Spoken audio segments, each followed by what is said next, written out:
Welcome to the Winged Wheel Podcast, the number one source for news, analysis, and discussion on the Detroit Red Wings, the NHL, and all things hockey.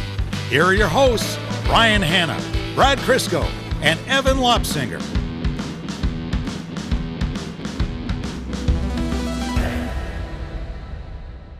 I'm always so happy, Evan, when you jump in with something on the show that's like you're pushing a topic or a conversation, because one, people love it and they think that you don't do it enough, and that's just you. And I'm always like, yes, Evan's in it. You can tell he's in his bag right now. He's feeling it. New dad energy, new dad bump. I don't want you to do that anymore. That's done. No problem. Yeah. Because last episode in the season preview, I don't know what, you got a gust of adrenaline and you were like, oh, can we do a hot take too? And then you're like, but it has to be a really hot take. So I'm sitting here. Yeah, yours is looking hotter every day that passes. Up the pressure.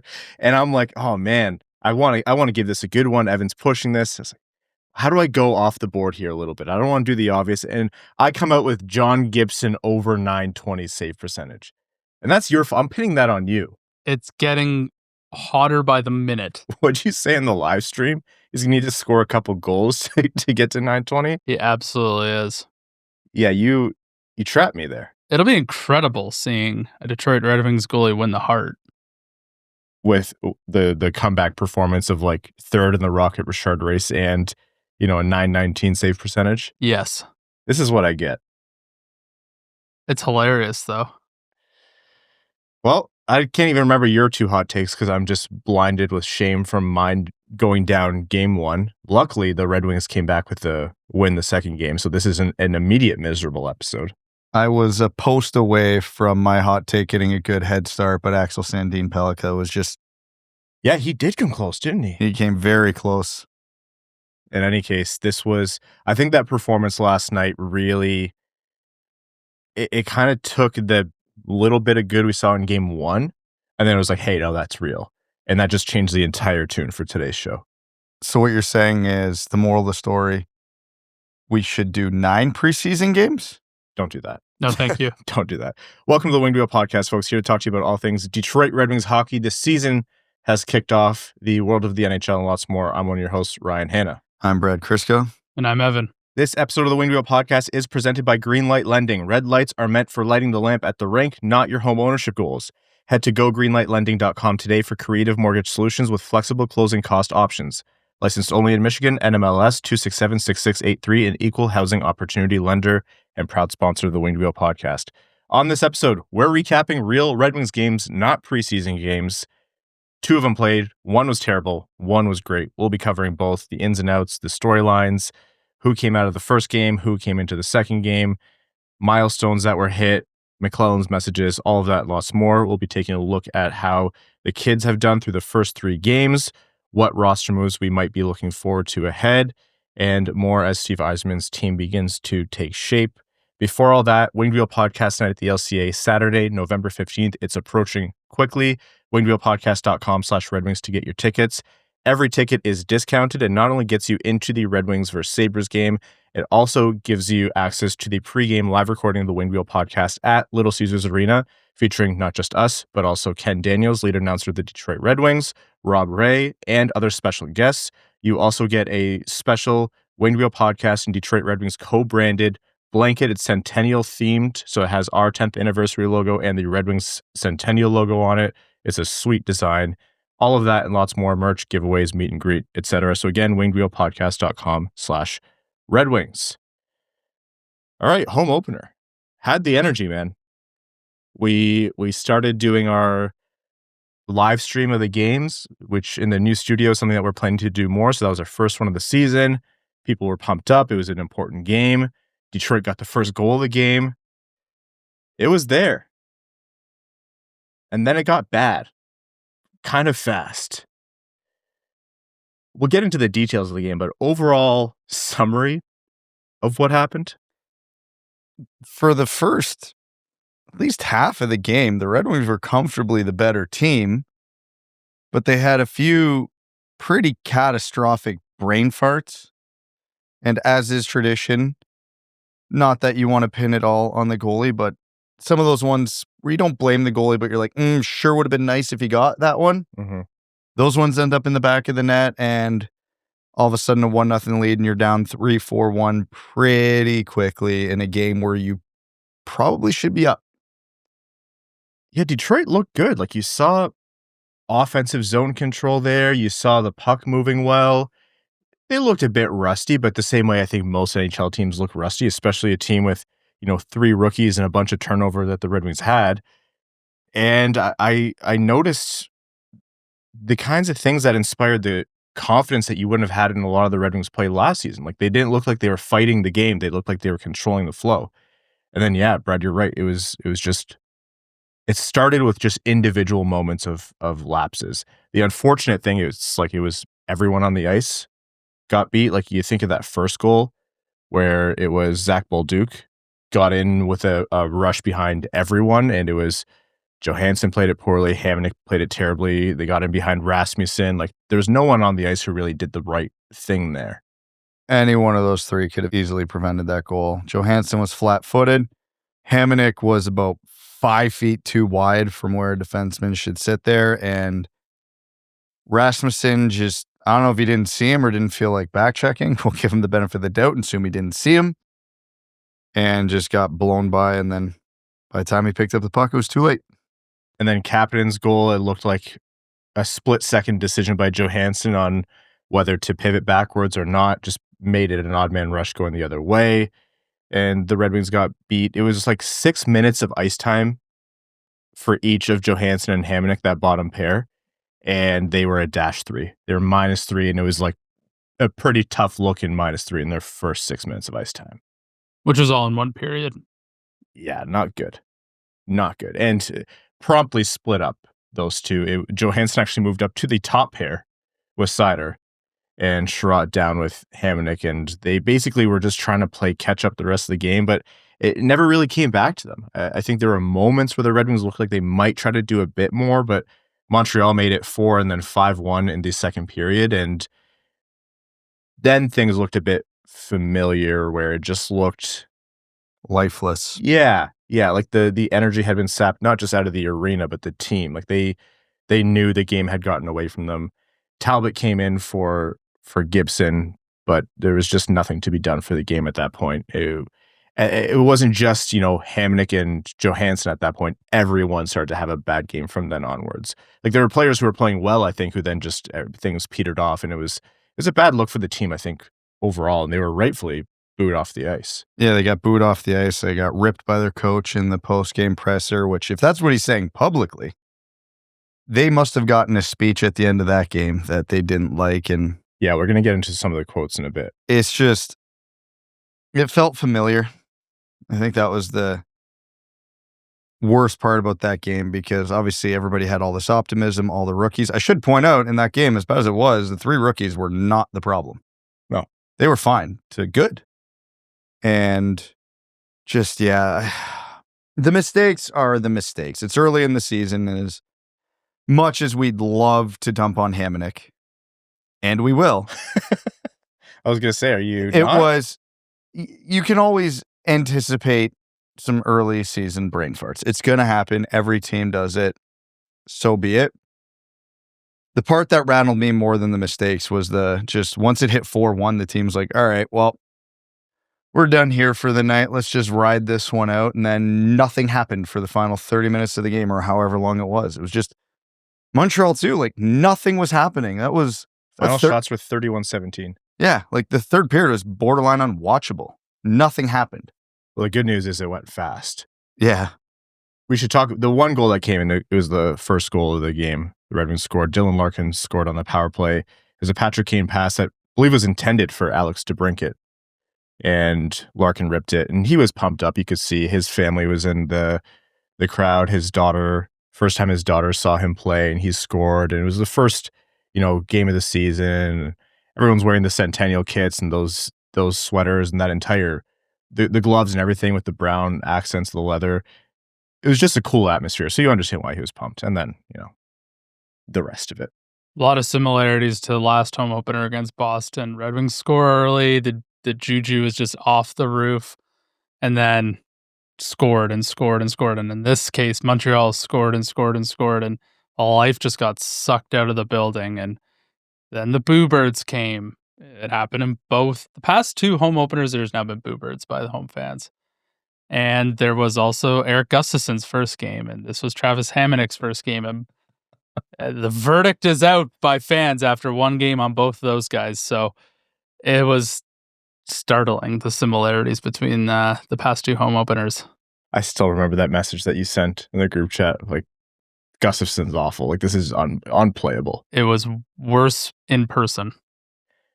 McLellan's comments, as Brad alluded to after that game, no coach is going to look at that performance and say, oh, they were actually, you know what? That actually happens a lot with the previous Red Wings coaching staff. But for the most part, coaches aren't going to look at that performance and say, yeah, that was great. But I really, 1, loved, and 2, was pleasantly surprised by how far Todd McLellan took it when he talked about them. Some of the quotes, he said, the players will say, and they probably already said to you, we can fix this. When? It's time. Some of them have been doing it for years. It's time. So he's not only saying, hey, you're at a runway, like you've been making this excuse forever. He also called them out further and said, they've probably already tried to sell you this excuse. The rookies are like, oh, okay, this isn't me then. We're good here. Cool. And then in the practice, McLellan said he mentioned 3 or 4 of the like forever Red Wings. These guys have only ever played for the Wings, which is like Larkin, Seider, Raymond, and Rasmussen, I think, would qualify for this. He said, are we tired of this yet? Like, he was going at them in practice. And he's like, I'm not saying it's their fault, but for a team to break out of this and not get into this whole losing atmosphere and not playing structured hockey, and however you want to summarize the losingness of the Red Wings over the past however many years, they have to be led. And he needs those longtime Red Wings to lead by example. So for him to say, like, it's time, you've been doing it for years, it's time, and really pushing on the Red Wings leadership, like, that's McLellan making a few statements. 1, it doesn't matter whose fault it is. The best players have to be the ones to pull this team out of it, hold their peers accountable, lead by example. And 2, he does not have an appetite this year for bullshit. Like, he came in last year, it was a season in transition, you didn't have a lot of time, and guys got some leeway. Not anymore. Well, it's good because, it often gets forgotten by most people, especially since Seider and Raymond got it. Those A's aren't decorative. There's a job that comes with that. Mm-hmm. And that is him directly pushing them to be the leaders that he wants them to be.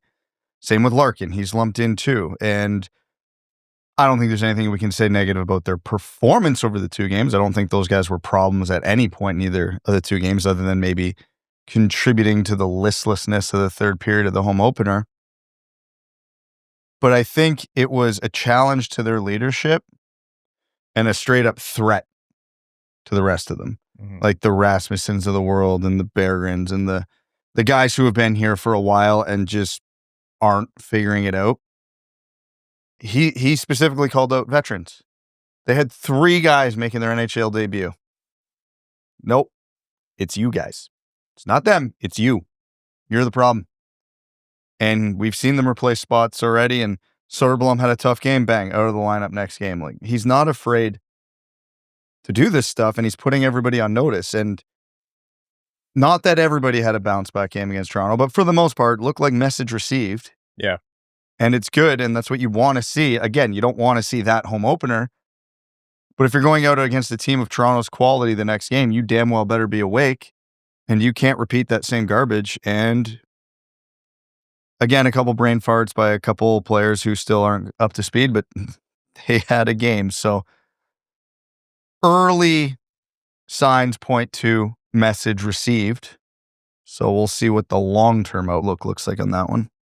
And I think what's notable here is it's not like the Red Wings were just completely dominated as a better team in Montreal in game 1. Like, Detroit was the better team. They should have been the better team. They showed that they could be the better team. Montreal scored 5 on 17 shots. Like, that was bad goaltending and just some really terrible defensive plays, and then nothing to fight back after. So it just spiraled. But that frustration is, no, like, you can't make the personnel excuse. This team was good enough to win that game.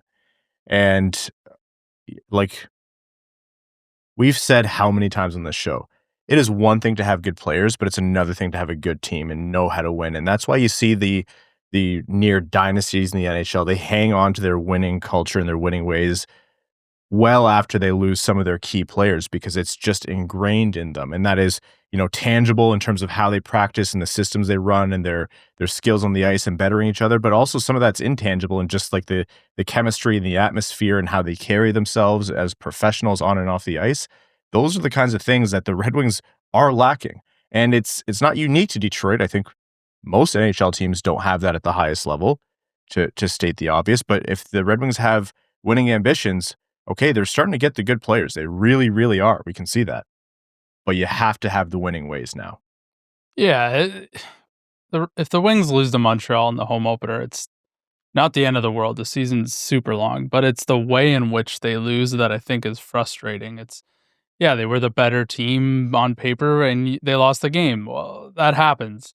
But it was the fact that there was no willingness or sense of urgency to get back in that game and try to send a message to Montreal early, even if they didn't come back all the way. You want to send some sort of message, and to just lay down and die is not going to be the way, and Todd McLellan made that pretty obvious. I don't mean to compare everything to the Panthers like we always do, but they are the gold standard in the league. If the Florida Panthers are ever down 5-1 in a game with 15 minutes left, I think 99.9% of NHL players will tell you, you have that big of a hill to climb with that much time left in the game. You're probably not winning the game no matter how good you play. Even the best teams know that. They'll still try, they'll still play, but whatever. How many near suspensions do you think the Panthers would have in that scenario? Knowing them, 0, but not for the lack of trying. Exactly. The want to be miserable to your opponent and send a message would be very strong. Man, you think the Montreal Canadiens even needed their helmets for the last 15 minutes of that game? Yeah, there was not only was there no pushback on the scoreboard, there was no pushback in the sense that there was no pushing. Like, again, to just straight up call out the fourth line on this one, you've got a fourth line of 3 guys well over 6 feet tall. One of them's 6'8", one of them's 6'5" or however tall Rass is. Non-factors on the scoreboard, non-factors in the play, and then you would think for guys who are aware their job is on the line with how this team's going right now, you would hope there'd be some hits, some shoving, just anything to show you care. Nothing. What was it? I think I saw a stat. Michael Rasmussen, for his size, has 2 hits in 2 games this year. And he's on the 4th line. I mean, what is even the point at that point? And again, these 3 guys are not the only guys who were having this issue that game.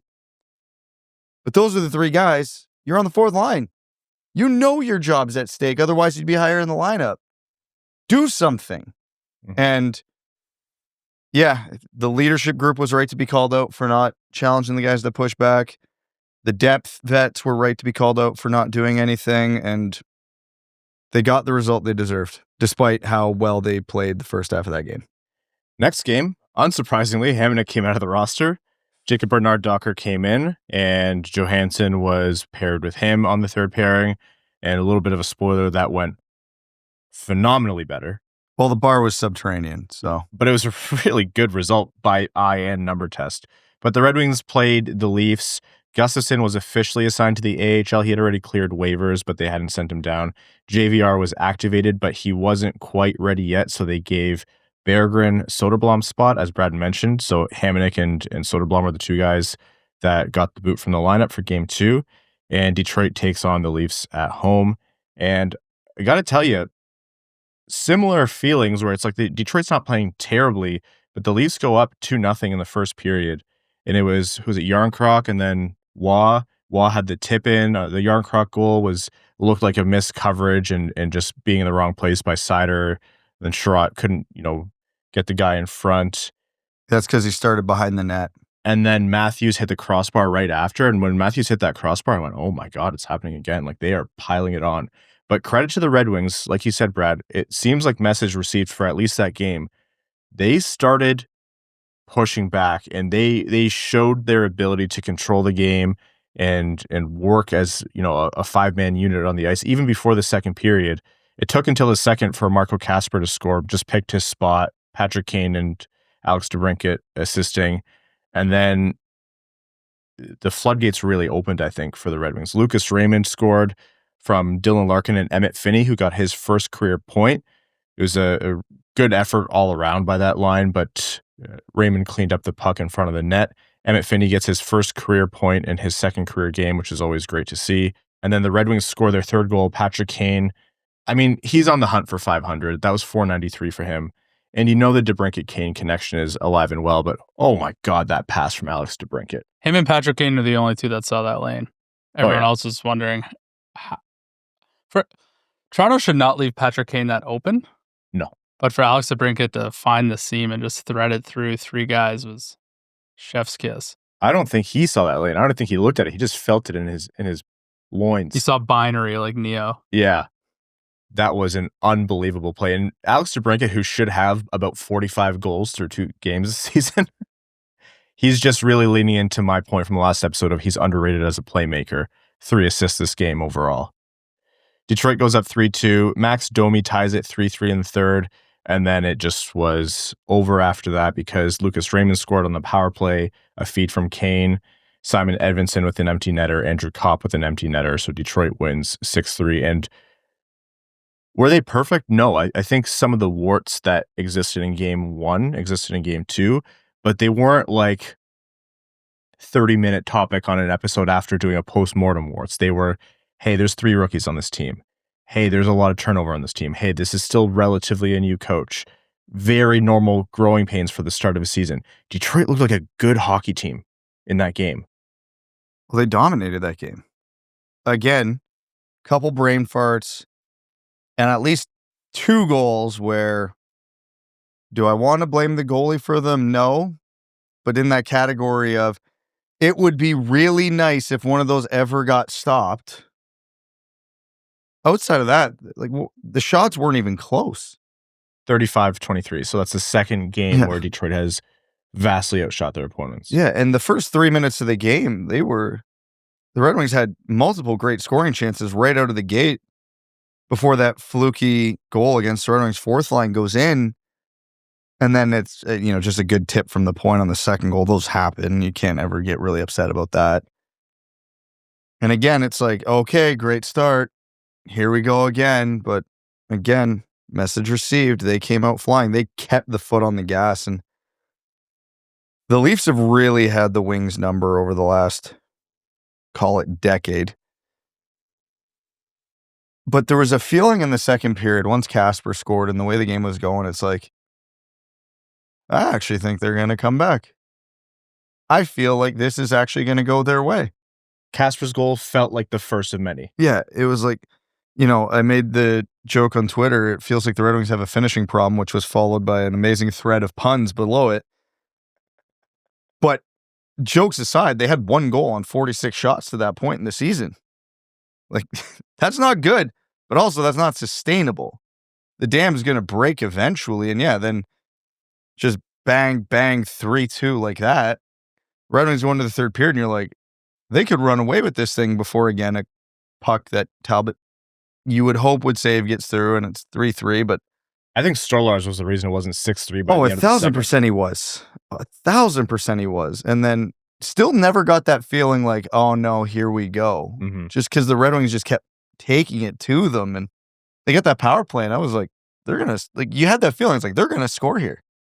This is, the puck's going in the net on this power play with however much time left in the third period, and as good as the power play was last year, didn't get that feeling a whole heck of a lot. I'll tell you that the people who I usually hear from during games who are really down on the Red Wings, whether they're, Red Wings world affiliated or national media, and because this was the Maple Leafs, it was Hockey Night in Canada, it was a Saturday night, there was a lot of eyes on this game. I got more than one message from more than one very downer person who said, oh, this actually looks like a good hockey team, like not just like a good game. Someone said this looks like a legitimate team who will make noise. And again, it's one game and they're 1-1. Like, it's not nothing is signed and sealed yet. But yeah, I fully agree. Like the way the Red Wings played that game, it was with not just the intensity and the emotion, the passion that we've been calling for, but this is like the fruit of all of the prospects and the development that's gone on over the last decade plus has come together, and this offense looks like, 3 lines at least are really, really good out there and can match up with most other lines in the league. And the pairings worked for the most part really, really well out there. Edvinsson and Sandin-Pellikka look great overall. Their underlyings are near the top of the league. Only a few games in for most teams, but like they've been dominating the control of play when they're on the ice. And that's no small feat. And again, it's not the biggest indicator of anything, but what was it last year? 10, 15, 20 games before the Red Wings outshot their opponent? Like it was becoming a meme of just the Red Wings were losing the shot battle every single night. There was a long stretch there where they didn't. 2 for 2 this year by pretty considerable margins. Like that alone is a whole different reality from how last season started. I think that's a carryover from when McLellan came in. It was just a lot of volume, but still it's the quality's there. It was just aggression. That's what changed. I think the second line, the Kasper DeBrincat Kane line, was pretty lethal the entire game, and it came in such like varying ways. Like it can come off the rush, it can come off the cycle.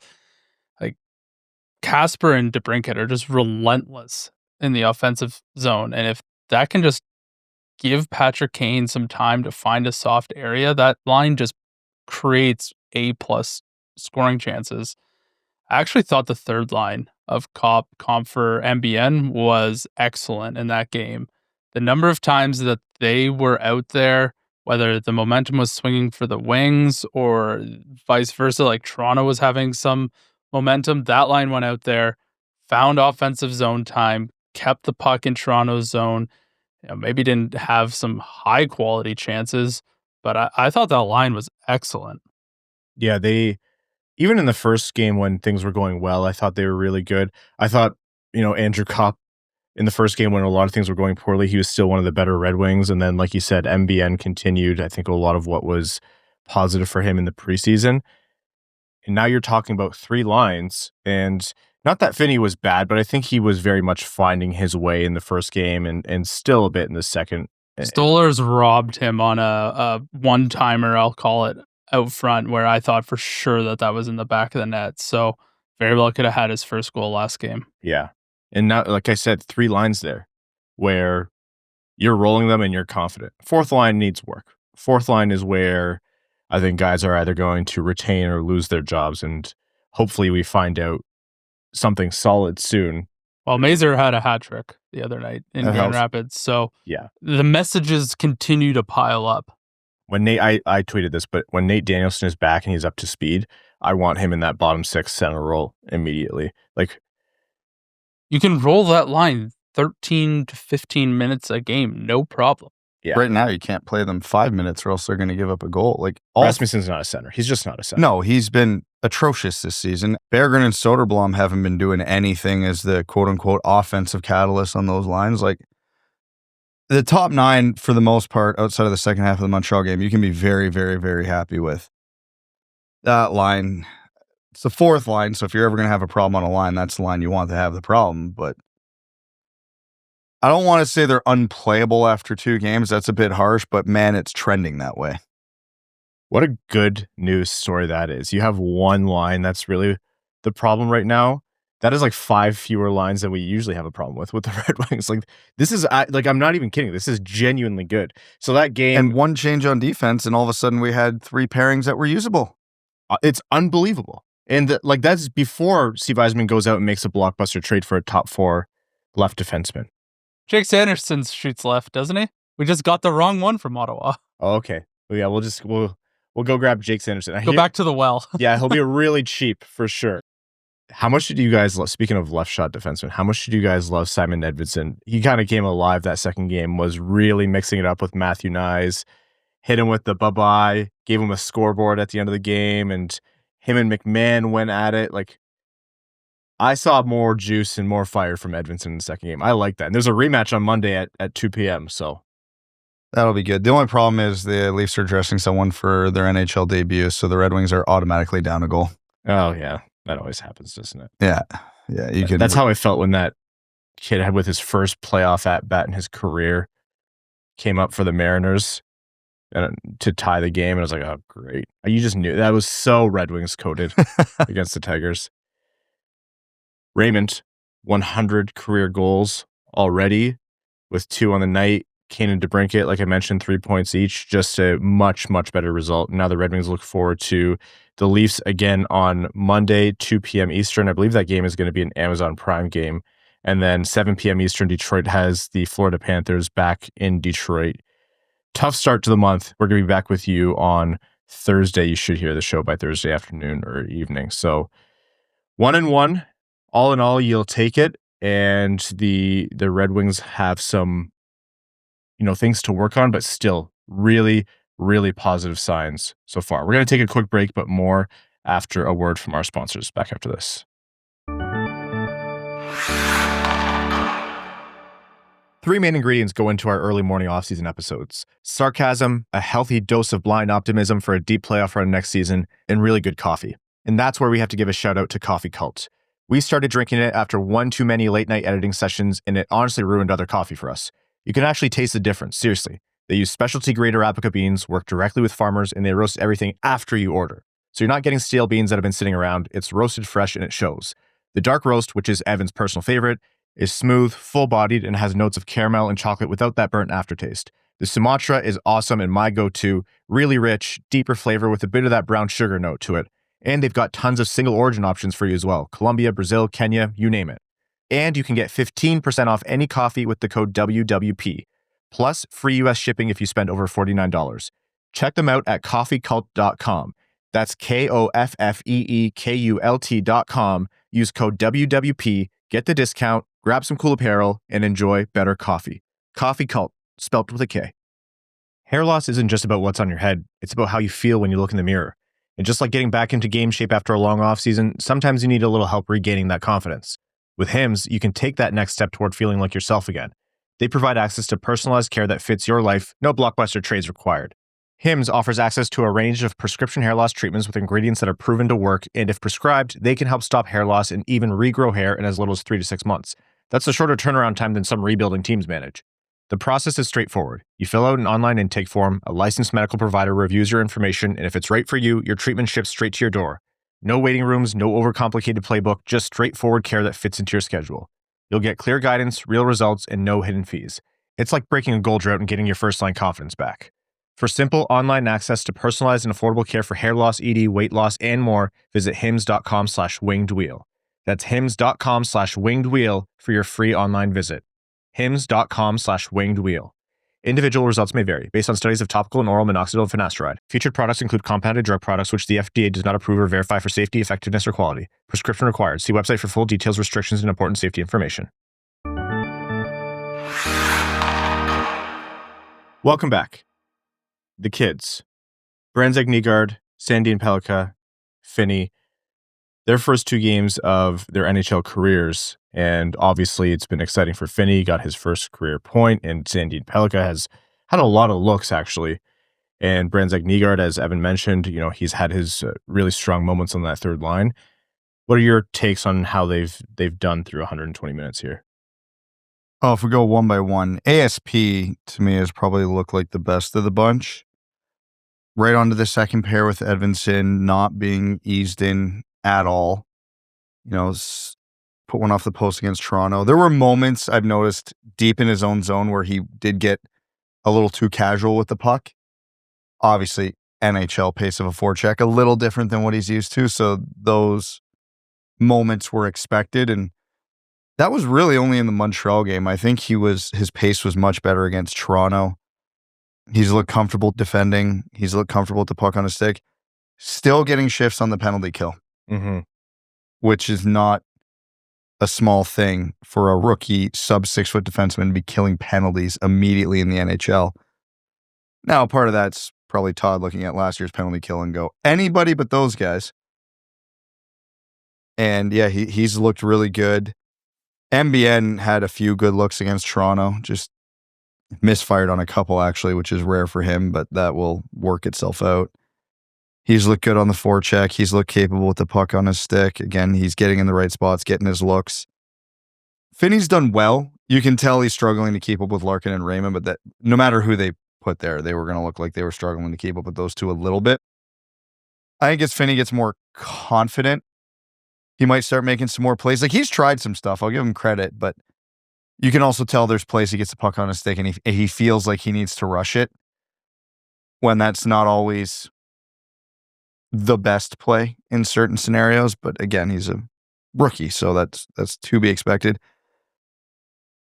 The Wings have had their strengths and weaknesses over the two games, and I don't think at any point have any of these three guys fallen into the weakness category. Yeah, I think I agree with you in terms of ASP having the strongest result. I'll start with Finnie. Just some small moments, I think, as he is the puck carrier into the zone or trying to make a play happen. I think McLellan, the coaching staff, would have looked for something different for him, just in terms of being responsible with the puck and understanding how the play can turn around on you. Those were the kinds of things that they were probably feeding him in terms of messaging to work on his game. But like you've been saying, Brad, you're a rookie in the NHL. You're not going to get everything right off the hop. And yeah, nothing has looked terrible. I will say, like, it's definitely, if you want to call one of them a work in progress more than the others, I think it's Finnie on the top line, but it's the top line with Larkin and Raymond. It's not looked bad by any means. And I still think that's the best option right now, is to continue to work at that. MBN, yeah, that's his game, and I really like him having the comfortability of settling into an NHL role in that third line. I'm really confident that he can hold that for a good portion of the season, if not all. But ASP, to me, even with the warts in the defensive game at certain points, or certain missteps or whatever it is, one, it's less than what the Red Wings typically have at that spot in the roster. Two, very understandable for a young guy coming into the league how ASP has done. And three, kid learns fast. You let him make mistakes and you give him the freedom to do that, and he rewards you. And we've seen that. He looks like an NHLer right now. I'm not going to go so far as to say he's guaranteed to play all 82, but he has completely blown past expectations at every stage so far here. And even after 2 games, I'm like, yeah, he looks like he belongs on that second pair with Simon Edvinsson. That's crazy. The second pair is the best defensive pair they have. Yeah. The way him and Edvinsson play together is like a match made in heaven. They both love that sort of like rover, like get involved, be creative, make plays. That pair is really good. Obviously, ASP is going to start getting more attention from other teams, and they're going to start exploiting his inexperience in the NHL. But man, has he looked super good so far. I think for me, like you said, the one who needs the most coaching, I'll say the most coaching right now is Finnie. And it's not his fault. Like, you're going to stand out when your line mates are Dylan Larkin and Lucas Raymond, for better or for worse. And you can certainly tell it's a little unrefined. He needs some time, needs some learning, some coaching. But I don't think he's been bad at all. When he can get in there and sort of be the honey badger on that line and try and help Larkin and Raymond set up plays, I think he's been more than adequate. MBN has been excellent. I thought I would like to see him play with a little bit more pace, but the way that line's played so far with Kopp and Comfer, you couldn't have asked for much more. Maybe a goal, but I think he's been excellent so far in that third line role. Yes, nothing so far has indicated to me that there's, again, just 2 games. It's so early to be making proclamations in any direction, positive or negative. But so far, they've continued to justify their earned roster spots, and I'm looking forward to seeing how they can go from here. And the same good news that we talked about previously is still there. Like Evan mentioned, Carter Mazur, Grand Rapids season opener, hat trick against Texas. Nate Danielson acquitted himself well enough, I think, in the preseason to have made this team, and the Red Wings' depth is still leaving openings for Nate Danielson to be on this team as of right now. So if he gets healthy and shakes off the rust, I think there's a roster spot for him if he earns it and no one blocks him out. The holes in this roster are slowly, I think, going to be filled. And Johansson, has to be said, his bounce back game being paired with Bernard Docker on that bottom pair. You can't pin everything on Hamonic. Like, Johansson also had a bad game one. It was unlike him. Like, he's a great skater. I think McLellan describes him as cerebral, like excellent skating, and he put himself out of position with his skating in game one. It was just seemed like, well, one, he was flipped back to his natural side, but a side he hadn't been playing for the past year, the left. And two, he went from Edvinsson to Hamonic as a partner, so that must have been jarring, but still on him. But he bounced back being paired with Bernard Docker on that bottom pair. It was a really good result, I think. Bernard Docker overall, like nothing world beating, but I liked what I saw through one game. He had a very low bar to clear. He looks like prime Erik Karlsson in comparison to Travis Hamonic. Well, Travis Hamonic looks like prime Erik Karlsson in some ways on defense. I don't even know. Erik Karlsson was never that bad on defense, and you could have given him a left-handed stick. And I agree with you. Erik Karlsson's bad at defense. He's not that bad at defense. Unreal stash game, the both of them, though. That is a great point. Yeah, I think, like, overall, you're seeing the personnel of this roster fill out, and the questions now are getting so slim. There's two big ones on the roster, and we hammer this relentlessly. Top 4 left D, so you can, either move Edvinsson up with Seider or get someone else with Seider up there that's not Ben Sherratt. No disrespect to Ben Sherratt. He does great just by keeping things afloat. He's overplayed for his position. And then that top line left wing, whether Emmitt Finnie grows into that role or if it's MBN in the future, whoever. But the margins are getting slimmer. The Red Wings are getting more solid lines, pairings, rotations out there. Cam Talbot starting game 3, so we'll see how him and Gibson settle in. But all in all, despite how funny it was, how bad the first game went after the optimism of the season preview, I still think that the optimism and the hope is justified. There's less places for people to hide now. Yeah. As the roster starts to take shape in a more favorable manner, I don't want to say dead weight because I think that's really inconsiderate, but the people who will not be part of the solution are having a much more difficult time to hide amongst other players. I think Todd McLellan's like one blowout away from just saying dead weight himself, so you're fine. Okay, fair enough. It's becoming very obvious. When the rookies came in, it kind of pushed players in or out of the lineup. It's made the cardio merchants stand out significantly, and people can now feel like Albert Johansson. Maybe we try him on the first pairing. Oh, maybe we move MBN up the lineup. Maybe we move. Maybe Nate Danielson comes on the fourth line. There's no place to hide for some of these guys anymore. It's also not even just like, oh, you want to filter out the veterans who have been here and have done nothing, but it'll also encourage guys like Soderblom and Berggren, for example. Like, hey, what are you to this team? That's a great question. What are you as a player? Are you going to stick on this roster? Are you going to change and grow in the way this team needs you to? And you don't have infinite runway like guys have had, and to a degree they have had in the past. Like, there's a kid right there who wants your spot. If JVR comes in on Monday, which is when he's expected to make his debut, and JVR is a good, sensible fit in the Red Wings depth, that's already bad news, Bears. Bad news, Berggren? Bad news, Bear. Yeah, that's actually... Again, I don't do the puns. I do the notes and some sensible talking, not much, and then you guys do the puns, so thank you. But... Those guys have to have for Berggren, how many more... We talked about how many messages do you need? This guy's on, the last page of the Lord of the Rings trilogy in terms of messages. The story or there's also the part at the end? Sure, doesn't matter. Okay. It's just like you're watching younger players come in who just make you redundant in the lineup.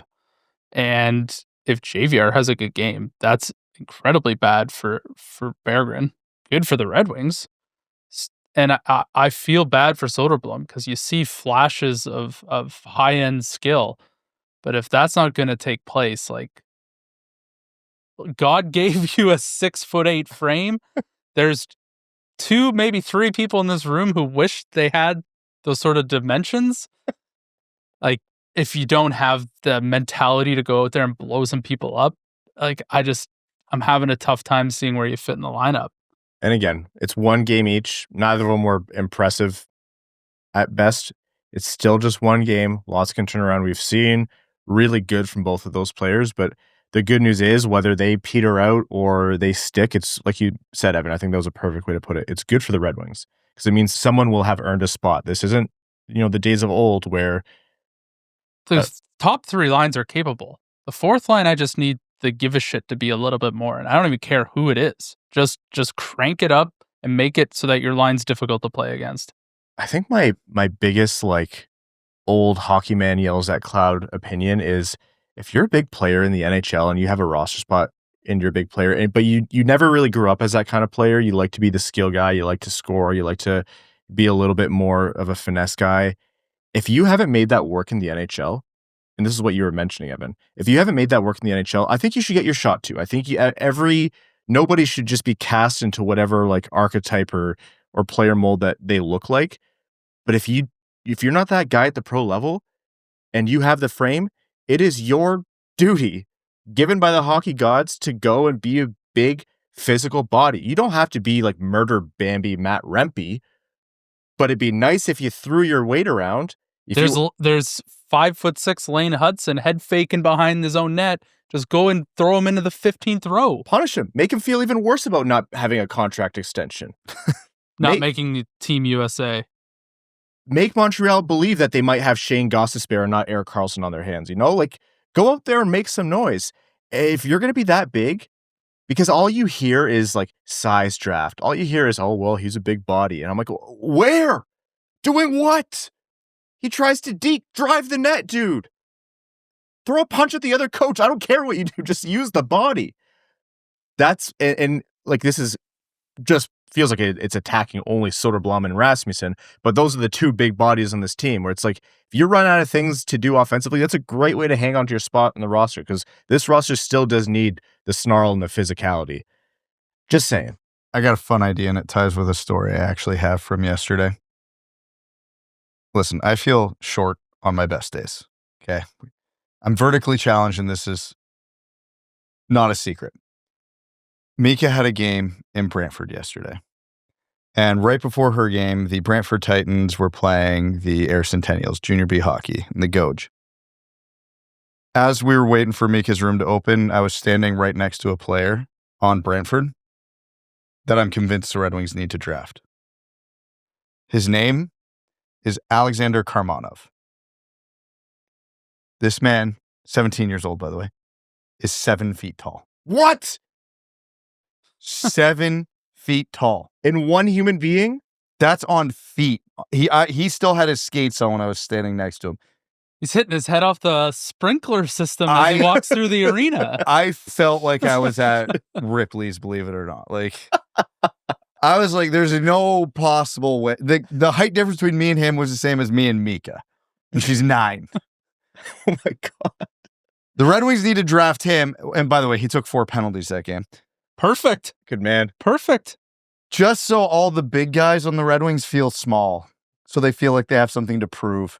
You know what I mean? If you're not so big now, are you, Mr. 6'6"? If you're Karmanov's representation, just make sure he gets drafted by a team with a private jet that can handle him, because he might hit his head off the ceiling of the PJ while he's sitting down.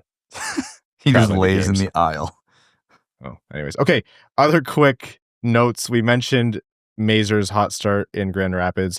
We should mention none other than Dominic Shine named as the 19th captain of the Grand Rapids Griffins. And in terms of deserving players in hockey of a captaincy, Dominic Shine is at the top of the list. So it was a big obvious gimme, but such a great thing to see that the Griffins organization and Shine did there. That was a nice note, and looking forward, I think, to Shine leading hopefully another successful Grand Rapids season. NHL news.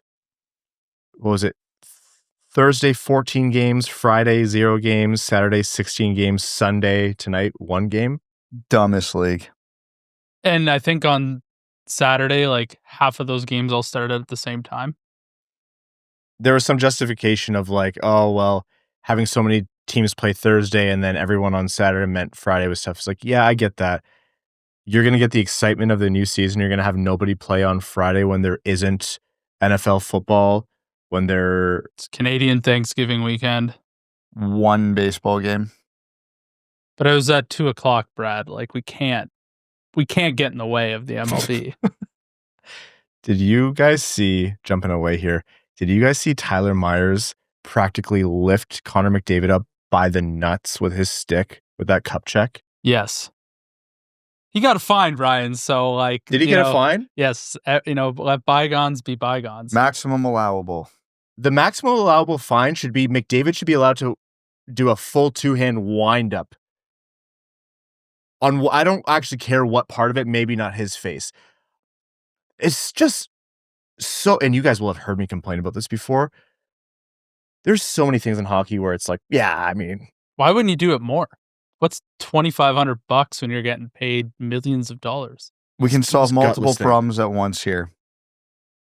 Hockey's afraid of tripping over baseball. Let's bring baseball to hockey. You cup check a guy instead of a fine, you have to stand at home plate and you're not allowed to protect yourself, and the guy you cup check gets to throw from the pitcher's mound, and what it hits, it hits. I've seen non-baseball athletes try to throw a baseball. It's not pretty a lot of the time. Okay, let's go halfway from the mound. Connor couldn't retaliate because he took a team-friendly deal, so like that $2,500 fine would really eat into his bank account. That's right. There's like, it's going to sound stupid. I'd rather see like a sucker punch or like a gloved punch or something, like just something that happens in the heat of the moment. That's just you deciding you want to injure another. Like, as a grown man, yeah. How do you do that? Yeah, man to man, like just despicable action. Yeah, just. I did a lot of, as a defenseman, I did a lot of dirty things. I did the stick across the spine, chopped the ankles, trip a guy behind the net, stuff I'm not proud of. Like, but in the heat of a hockey game, sure. I was never, I'm not trying to make myself to be virtuous, but I don't know. I felt like that was a line that you didn't cross, and you just see it so much in the NHL. Dumb. Anyways. All right. We are going to take another quick break here. When we're back, the final segment on this episode of the Winged Wheel Podcast. Back after this. We're going to overtime. Overtime is brought to you by our Patreon supporters, patreon.com/wingedwheelpodcast. If you want to support the show, you get access to benefits like our bonus overtime episodes, which record right after these main ones. We let loose, we have fun. You get Thoughts with Evan, for better or worse. And you also get access to all of our previous bonus content, evergreen episodes that we've recorded. Lots more coming that way as well. You also get access to our Patreon exclusive Discord, and you're automatically entered into all of our giveaways. We give away 2 tickets to every Detroit Red Wings home game in season directly to our Patreon supporters. The sign-up form for the 2025-2026 season for patrons is live on Patreon. So again, patreon.com/wingedwheelpodcast. Let's take some questions from our patrons. The Real K Brown says, in honor of the Tigers, may they rest in peace, what's the longest or most tense hockey game each of you can remember watching live? Oh, it's Game 3 of 2002, right? Game 3 of the 2002 Cup Finals, Larionov triple OT winner.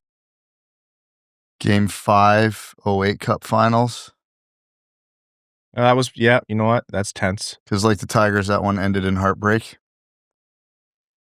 Yeah, that one was tough. That one was tough. Yeah, Larionov's a really good one as well. I don't know why I remember it, but the whole friggin' series, it was a sweep for the Red Wings. But 97 against the Ducks. 3 of the 4 games went to overtime, and 2 of them went to multiple overtimes. No sweep has ever taken more years off my life than that one. That's one of the forever, could have gone the other way, one shot decided each game. Like, yeah. Obviously, you'd think the better team won, but still. I mean,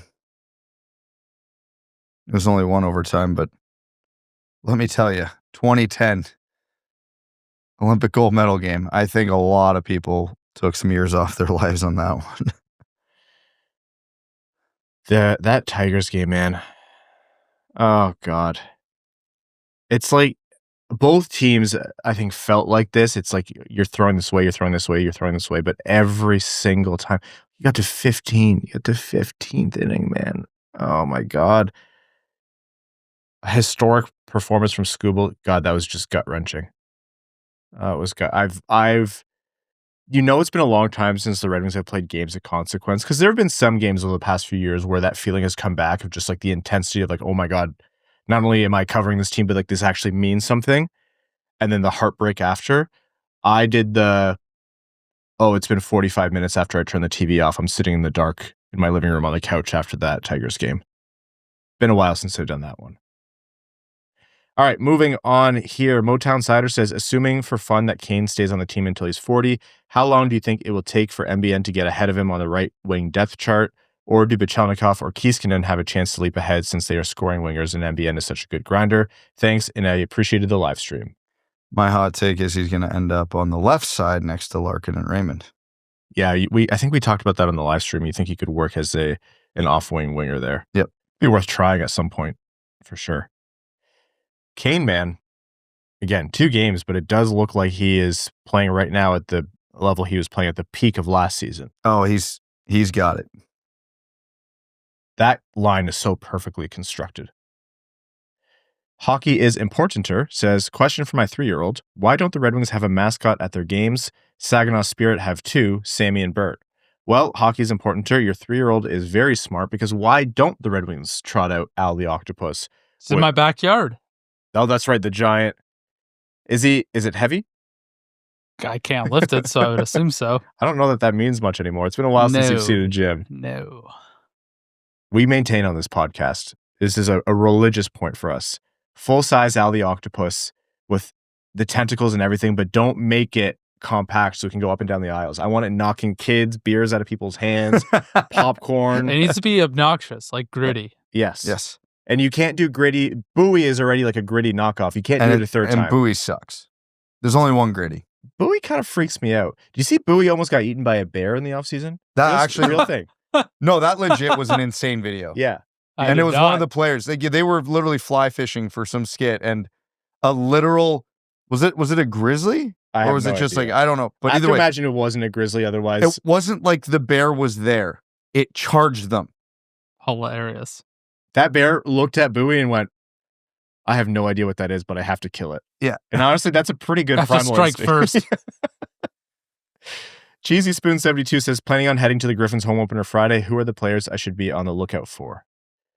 Well, I mean, all the players you were really excited about are on the Red Wings right now. Mazer, though. Like Kosa, Mazer, Wallinder, Lombardi. Yeah. Any guy who you think... Austin Watson's always good for a good time. Oh, yeah. I think you're due for a scrap at the home opener of an AHL game. You have to be, right? Yeah.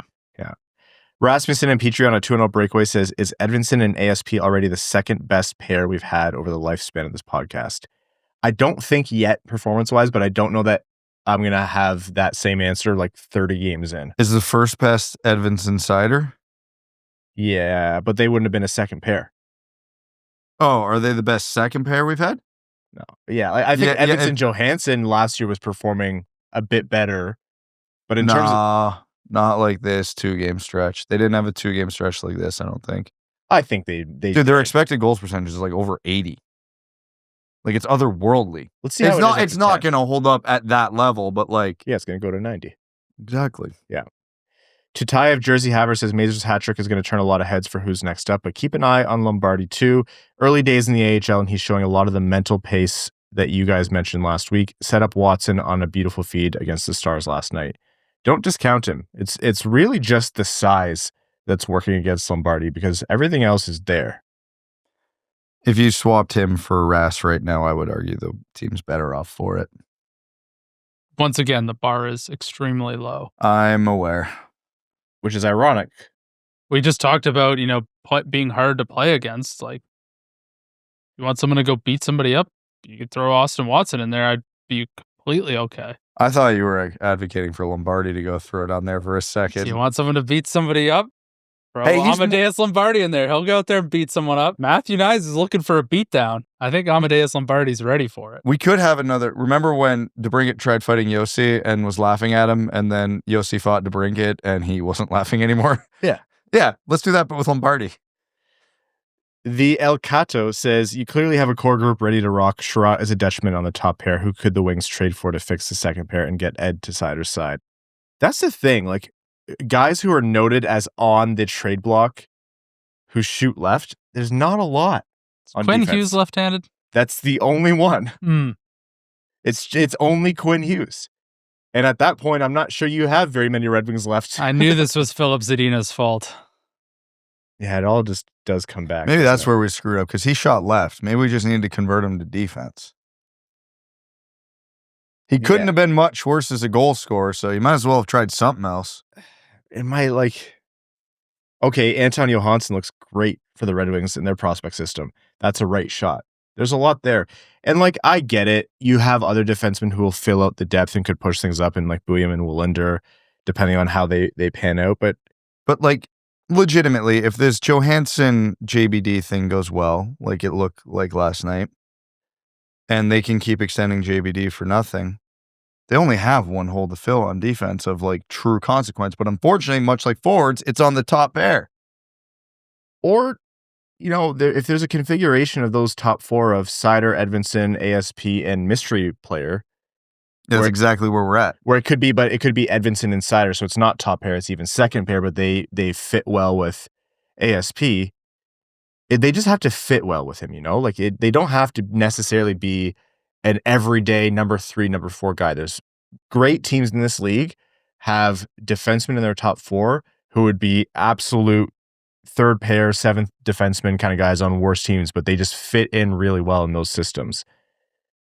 Easier said than done, but it's just hard. There's no obvious answer right now. The solution could come within. I think you're going to start to see some parts of the pipeline restocked in upcoming drafts, but that's not immediate. I'd be curious to see which teams kind of fall through the floor this year and what their rosters look like if they could be picked over. I know this is the boring answer because we say it every year, but there's no lefty on the trade market. All the big name pending free agents are signing. That points to Red Wings probably keeping their first round pick. You in a perfect world, you pick best player available, but I think circumstance sometimes dictates otherwise. The Red Wings don't have anything in the system right now that could even be an option for top 4 lefty. Screw it, draft one. Yeah. Just look at lefty and pick one. Yeah, who's going to be there at pick 18 or whatever the Red Wings are going to have. Exactly, just best case scenario. All right, folks, we're going to wrap up this episode of the Winged Wheel Podcast. Thank you so very much for tuning in. We're going to be back with you on Thursday. So again, we have the Leafs game Monday and then the Panthers game Wednesday night. So we're going to be back with you. We'll be recording bright and early on Thursday. So hopefully you hear the show by Thursday afternoon. I appreciate all of you tuning in. Winged Wheel Podcast night at the LCA, Saturday, November 15th, wingedwheelpodcast.com/Red Wings. And again, patreon.com/wingedwheelpodcast if you want to support the show and get access to all those great benefits. And if you want to help us out, but Patreon's not for you, that's totally okay. Just subscribe wherever you get your podcasts, Spotify, Apple Podcasts, YouTube, whatever it might be. Leave a rating, a review, whether it's the thumbs up, the hearts, writing a review, the stars, tell a friend about the show. All of those things are really help us out. And if you do all that, I might even give you Evan's home address. Just kidding, but it does really help us out. To our name level supporters on Patreon, we cannot thank you enough.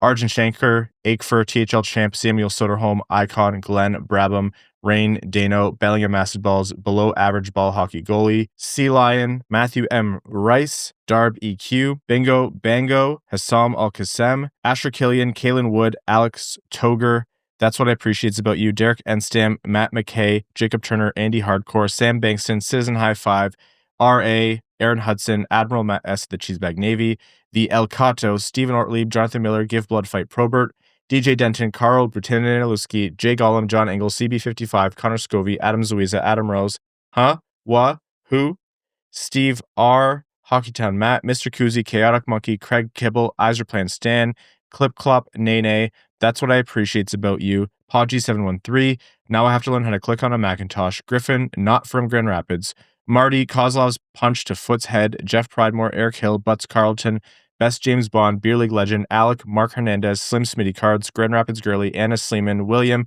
Kip Tira Jr., Mike Asher, Chris Black, August, Brian Munn, General Andy Bohan of the Cheesebag Army, Quaz, Lonnie Zone, Dylan Larkin Trade Sacrifice, Antonio Gracias, Matt Keeler, Linda Hull, Itty Gritty Titties, Connor Leighton, As Good As It Gets, Jeremiah Dobo, Josh Yelton, Brad Simmons, Darren Fick, Bex, The Hodag, Baseball, Basketball, Wiener Dog, Short Sports, Commander Ben Bearden, the Cheeseback Space Force, Sandin-Pellikka's Pet Pelican, Griffey Boy, JM Rhapsody, Frank Stanley, Rosie Posey, Ophelia, That Other Guy, Pucking Puck, Carl, Thames, The Hat 123, Stephen, A.A. Ron, Corey Prida, All Motor No Hands, Gene Sullivan, Roy Mudbutt, James Pridemore, Upernadia, Drop the Puck, Eric Nance, Ann Stanislavski, Jim, Wings fan of St. Louis, Scott, Johnny Page, Lucas Raitman, Evans Brown, Pomeranian, Trent Thorough, Grepsky, Evan Beckner, Return of Jambo, C.E. Hayes, Finnie to the Rafters, Jacob Marsh, Falkness, 91 in the Rafters, and I'm Still Stranded in Arkansas,